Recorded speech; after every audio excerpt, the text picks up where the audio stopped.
Uh, Good evening, Rahul, and good evening to my fellow panelists. I've been waiting since 35 minutes, so can I please request the courtesy of a couple of minutes of uninterrupted time? There are three issues here as I see it. Rahul, number one, I'm afraid the BRS is fast overtaking the Congress as far as the number of gates are associated with it. I don't know whether you noticed this. Of course, liquor gate is one, but there are two other gates that are currently being investigated as far as BRS is concerned. One of them is, of course, as I said, liquor gate. The other one is the poach gate. And the third one is the driver gate. Now, let me expand a little bit on the poach gate. The BRS chief, Mr. Rao, said we have no confidence in the CBI. They approached the High Court to squash the poach gate investigation and take it away from the CBI. The High Court said nothing doing. So that CBI investigation on the poach gate, which involves the poaching of the TRS MLAs, is still going on. Before that, exactly almost to the date 2 years ago, Rahul, there was the driver gate where I don't know what it is with BRS and CBI and Kavitas, that at the house of BRS, now BRS MLA Kavita, Miss Kavita, of course she was Miss M Kavita, three people were arrested, caught red-handed by the CBI taking a bribe.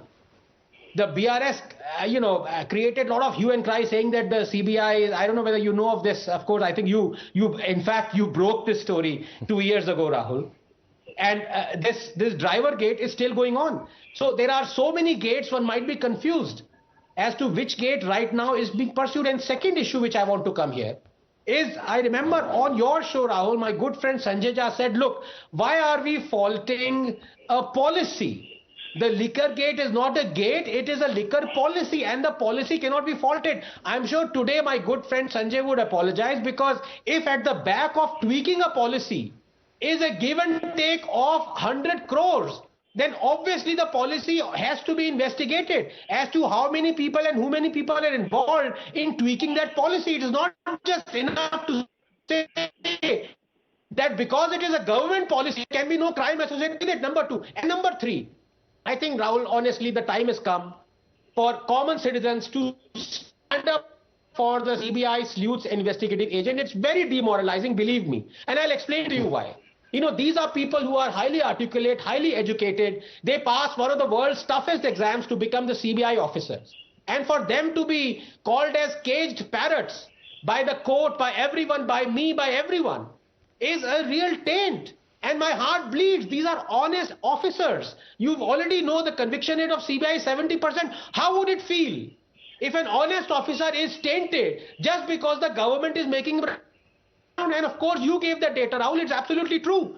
In the last 8 years, 95% of the cases that CBI has handled are of the opposition leaders. So obviously, they remain caged parrots. It is disgusting, but it is the fact. What BRS spokesperson said is true about Mr. Chaudhary. I've talked about it for 2 years. So we have to come out of this morass.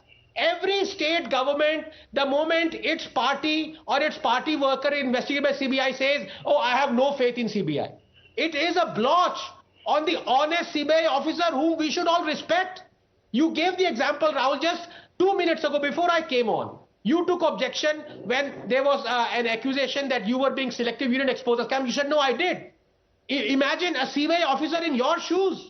How would he feel if people accused him of selectivity? Nobody likes being called a caged parrot.